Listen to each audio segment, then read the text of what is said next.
এক ঢিলে দুই পাখি মারা যাকে বলে, আমাদেরও ক্ষেত্রেও তাই হয়েছে। বিয়ে খেতে গিয়ে আমরা সাদা পাথর ভ্রমণ করে চলে এসেছি। জায়গাটা টোটালি আমাদের অপরিচিত, আমরা এর আগে এখানে কখনো আসিনি। তো যেহেতু বিয়ে খেতে এসেছিলাম আর বিয়ের অনুষ্ঠান হবে রাত্রেবেলা, বিয়ে বলতে হচ্ছে বৌভাতের অনুষ্ঠান হবে রাত্রেবেলা, তো সারাদিন যারা মেকআপ করবে তারা পার্লারে চলে গিয়েছে, আর যারা মেকআপ করবে না তারা বাসায় আছে। কিন্তু আমি আর মিশু তো নাছোড়বান্দা, আমরা তো ঘুরতে হবে।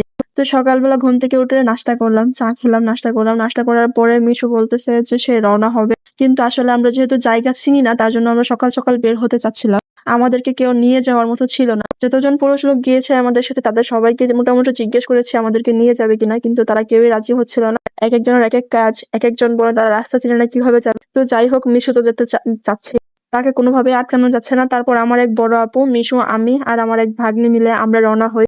রিক্সাওয়ালা মামাকে বলেছিলাম, মামা আমরা কিন্তু রাস্তাঘাট কিছুই চিনি না, আপনি যেদিক দিয়ে নিয়ে যাবেন সেদিক দিয়েই যাচ্ছি, আপনি একটু ভালো করে আমাদেরকে নিয়ে যাবেন প্লিজ। তখন উনি বললেন, চিন্তা করিয়েন না, আসলে সিলেটের মানুষ অনেক বেশি অমায়িক হয়। উনি আমাকে নিয়ে একদম সিএনজি মামার সাথে পরিচয় করিয়ে দিয়েছে, আবার সিএনজি মামাকে বলেছে যেন অতিরিক্ত ভাড়া না ছাড়, আর যেভাবে আমাদেরকে নিয়ে যাবে সেভাবেই যেন নিয়ে আসে, এরকম ভাবে মানে হচ্ছে ওইখানে কোনো সমস্যা হলেও যেন দেখে, এরকম ভাবে বলে দিয়েছিল। আসলেই তারা অনেক ভালো মানুষ। তখন সিএনজি মামার উদ্দেশ্যে রিজার্ভ করেছিলাম 1100 টাকায়, নিয়ে যাবে আর নিয়ে আসবে, কেননা সেখান থেকে আসার সময় যদি আমরা সিএনজি না পাই তখন তো আবার মহাবিপদ হবে। সিলেটের রাস্তাগুলো কিন্তু অসম্ভব সুন্দর, মানে কি বলবো, এত ভালো লেগেছে। তাই সারাদিনের ক্লান্তি দূর করার জন্য আমরা সাদা পাথর চলে গিয়েছিলাম। যত কাছে যাচ্ছিলাম ওই পাহাড়গুলো দেখে মনে হচ্ছিল আরো কাছে চলে এসেছি, আরো কাছে চলে এসেছি এইরকম। আর আমার খুব ভালো লাগতেছিল, আর এত পরিমাণে এক্সাইটেড কাজ করতেছিল যে কি বলবো, বলার ভাষা হারিয়ে ফেলেছি। এত ভালো লাগতেছিল, এত ভালো লাগতেছিল, আমরা সবাই মানে অনেক খুশি হয়ে গিয়েছিলাম। যাই হোক, আবার কখন আসা হবে না আসা হবে সেটা তো আর জানি না,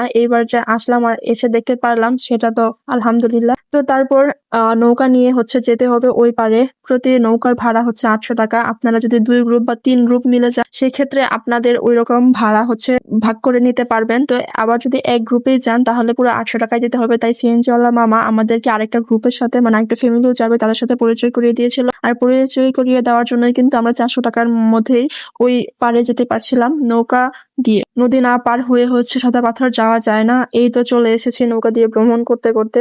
আর আমার বোন এদিক দিয়ে হচ্ছে পাথর কুড়াচ্ছে, মানে ওরে কি বলবো, কিছু বলার ভাষা নাই। ও যে কতগুলা পাথর এনেছে ও নিজেই জানে। আমাদের দিয়ে সবগুলো আনিয়েছি, কিন্তু একটা পাথরও আমাদেরকে দেয় নাই। ও শুধু আমাদেরকে পাথরগুলা কষ্ট করে আনাইছে। তো যাই হোক, এই পাথরগুলা দেখতে এত ভালো লাগতেছিল, এত রোদের মধ্যেও খুবই ভালো লাগতেছিল যে না, নিজের চোখে এত সুন্দর একটা আল্লাহর অপরূপ দৃশ্য দেখতে পেরেছি।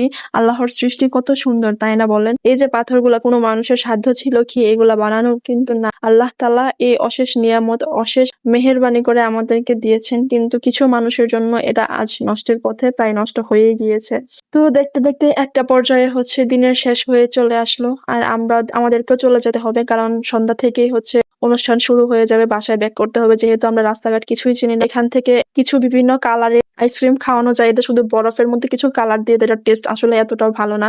আমি তাসিনকে বললাম সে খাবে কিনা, আমার ভাগ্নিকে, তখন সে বললো সে খাবে। ওকে কিনে দিতে গিয়ে আমি একটা ছবি তুলে নিয়ে আসলাম। আসলে দেখতে সুন্দর হলো, খেতে এতটা মজার ছিল না। ও নিজেই বলেছে, আমি একটুও টেস্ট করিনি। তো তারপর নৌকা করে আবার চলে আসলাম। চলে এসে সিএনজি ওয়ালা মামাকে বললাম যে চলেন আমাদের যাই। উনি বলেছিলেন রাতারগুল আরো বিভিন্ন জায়গায় হচ্ছে আমাদেরকে নিয়ে ঘুরবেন, কিন্তু কি আর করা, সেখানে তো আর ঘোরা হবে না, আমাদের সময় নেই হাতে। যদি আমরা সকাল সকাল যেতাম তাহলে হয়তো আরো বিভিন্ন জায়গায় ঘুরতে পারতাম, কিন্তু ইনশাআল্লাহ যদি আল্লাহ চায় আবার নেক্সট টাইম কোনো সময় যাব। আর এই তো বিয়ের এখানে চলে এসে আমি ভেবেছিলাম এখানে একটু হেঁটে ভিডিও করব, কিন্তু কি আর করা, আমার সেই সৌভাগ্য হলো না।